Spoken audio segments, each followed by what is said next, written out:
ಹೊಸಕೋಟೆ ಸಿದ್ದಲಿಂಗೇಶ್ವರ ಉಣ್ಣೆ ಕೈಮಗ್ಗ ನೇಕಾರಿಕೆ ಸೊಸೈಟಿಯ ಆವರಣದಲ್ಲಿ ಗುರುವಾರ ಮೇವು ಬ್ಯಾಂಕ್ ಆರಂಭಿಸಿ ಮಾತನಾಡಿದ ಮಧುಗಿರಿ ಉಪವಿಭಾಗಾಧಿಕಾರಿ ಗೋಟೂರು ಶಿವಪ್ಪ, ಮಳೆಯಿಲ್ಲದೆ ದನಕರುಗಳಿಗೆ ಹುಲ್ಲು ದೊರೆಯುತ್ತಿಲ್ಲ. ಈ ಹಿನ್ನೆಲೆಯಲ್ಲಿ ಪಾವಗಡ ತಾಲೂಕಿನಲ್ಲಿ ನಾಗಲಮಡಿಕೆಯಲ್ಲಿ 1 ತಿಂಗಳ ಹಿಂದೆಯೇ ಮೇವು ಬ್ಯಾಂಕ್ ಆರಂಭಿಸಲಾಗಿದೆ. ಬಹಳಷ್ಟು ರೈತರು ಅದರ ಉಪಯೋಗ ಪಡೆಯುತ್ತಿದ್ದಾರೆ. ಈ ಭಾಗದ ರೈತರ ಒತ್ತಾಯದ ಮೇರೆಗೆ ಜಿಲ್ಲಾಧಿಕಾರಿಗಳ ಮಾರ್ಗಸೂಚಿಯಂತೆ YN ಹೊಸಕೋಟೆಯಲ್ಲೂ ಮೇವು ಬ್ಯಾಂಕ್ ಅನ್ನು ಆರಂಭಿಸಲಾಗಿದೆ. ರೈತರು ಇದರ ಸದುಪಯೋಗ ಪಡೆದು ಜಾನುವಾರುಗಳಿಗೆ ಮೇವು ನೀಡಿ ರಕ್ಷಿಸಿಕೊಳ್ಳಬೇಕು ಎಂದರು. ಪ್ರತಿ ಜಾನುವಾರಿಗೆ ದಿನವೊಂದಕ್ಕೆ 6 ಕೆಜಿ ಮೇವು ನೀಡಲಾಗುವುದು.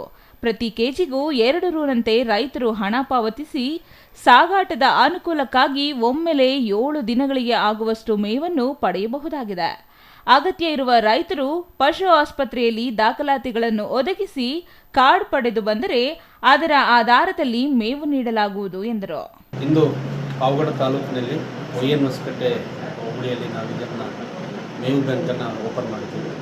ಈ ಭಾಗದ ರೈತರಿಗೆ ಹೆಚ್ಚು ಅನುಕೂಲ ಆಗಬೇಕು ಮತ್ತು ಉಪಯೋಗ ಆಗಬೇಕು ಅಂತ ದೃಷ್ಟಿಯಿಂದ ನಾವಿಲ್ಲಿ ಓಪನ್ ಮಾಡಿದ್ದೀವಿ. ಈಗಾಗಲೇ ನಾವು ಆಲ್ರೆಡಿ ಮೊದಲನೇದಾಗಿ ನಾಗಲಮಡಿಕೆಯಲ್ಲಿ ಪ್ರಾರಂಭ ಮಾಡಿರ್ತಕ್ಕಂಥದ್ದು ಅಲ್ಲಿ ಯಶಸ್ವಿಯಾಗಿ ನಡೀತಾ ಇದೆ. ಅಲ್ಲಿ ಒಂದೇ ಕಡೆ ಮಾಡಿರೋದ್ರಿಂದ ರೈತರು ಈ ಭಾಗಕ್ಕೂ ಸಹ ಮೇವು ಬ್ಯಾಂಕು ಓಪನ್ ಮಾಡಿದರೆ ಹೆಚ್ಚು ಅನುಕೂಲ ಆಗುತ್ತೆ ಅಂತ ಹೇಳ್ಬಿಟ್ಟು ಬೇಡಿಕೆ ಇತ್ತು. ಆ ದೃಷ್ಟಿಯಿಂದ ಮಾನ್ಯ ಜಿಲ್ಲಾಧಿಕಾರಿಗಳು ಮೊನ್ನೆ ವಿಸಿಟ್ ಕೊಟ್ಟಿದ್ದರು.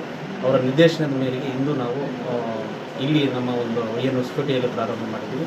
ನಾವು ರೈತರಲ್ಲಿ ಮನವಿ ಮಾಡಿಕೊಳ್ಳೋದಿಷ್ಟೇ, ಎಲ್ಲರೂ ಶಾಂತಿಯುತವಾಗಿ ಎಲ್ರಿಗೂ ಲಭ್ಯ ಆಗುತ್ತೆ, ಎಲ್ರಿಗೂ ಪಡ್ಕೊಳ್ಳಿಕ್ಕೆ ಅಷ್ಟೇ ನಾವು ಟನ್ನುಗಳನ್ನು ತರಿಸ್ತಾ ಇದ್ದೀವಿ.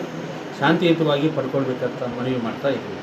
ಹುಲ್ಲನ್ನು ವಿವಿಧ ಪ್ರದೇಶಗಳಿಂದ ಪಡೆಯಲಾಗುತ್ತಿದ್ದು, ಟೆಂಡರ್ದಾರರು ಉತ್ತಮ ಗುಣಮಟ್ಟದ ಹುಲ್ಲನ್ನು ಒದಗಿಸುತ್ತಿದ್ದಾರೆ. ಹುಲ್ಲಿನ ಗುಣಮಟ್ಟ ಕಡಿಮೆ ಇದೆ ಎಂದು ಕಂಡುಬಂದರೆ ಅಂತಹ ಹುಲ್ಲನ್ನು ಯಾವುದೇ ಮುಲಾಜಿಲ್ಲದೆ ವಾಪಸ್ ಕಳುಹಿಸಲಾಗುತ್ತಿದೆ. ಈ ಪ್ರದೇಶದಲ್ಲಿ ಮಳೆ ಬಂದು ಹುಲ್ಲು ಚಿಗುರುವವರೆಗೂ ಪ್ರತಿದಿನ ಬೆಳಗ್ಗೆ 11 ಗಂಟೆಯಿಂದ ಸಂಜೆ 3ರವರೆಗೆ ಮೇವು ಬ್ಯಾಂಕಿನಲ್ಲಿ ಸರ್ಕಾರದಿಂದ ಹುಲ್ಲು ನೀಡಲಾಗುವುದು ಎಂದರು. ಇನ್ನು ಈ ಸಂದರ್ಭದಲ್ಲಿ ತಹಸೀಲ್ದಾರ್ ಸಂತೋಷ್ ಕುಮಾರ್, ಪಶುವೈದ್ಯಕೀಯ ಇಲಾಖೆ ಜಿಲ್ಲಾ ಉಪನಿರ್ದೇಶಕ ಗಿರೀಶ್ ಬಾಬು ರೆಡ್ಡಿ, ಸಹಾಯಕ ನಿರ್ದೇಶಕ ಹರಿಕೇರಪ್ಪ, ಸ್ಥಳೀಯ ಪಶು ಇಲಾಖಾಧಿಕಾರಿ ಜಗನ್ನಾಥ, ಉಪತಹಶೀಲ್ದಾರ್ ಕಿರಣ್ ಕುಮಾರ್, ಗ್ರಾಮ ಲೆಕ್ಕಿಗ ಅಂಜಾದ್ ಖಾನ್, ರಘುವೀರ್, ಮಂಜು ಮತ್ತಿತರರು ಹಾಜರಿದ್ದರು. Pavagada Kondappa, CTV news, Pavagada.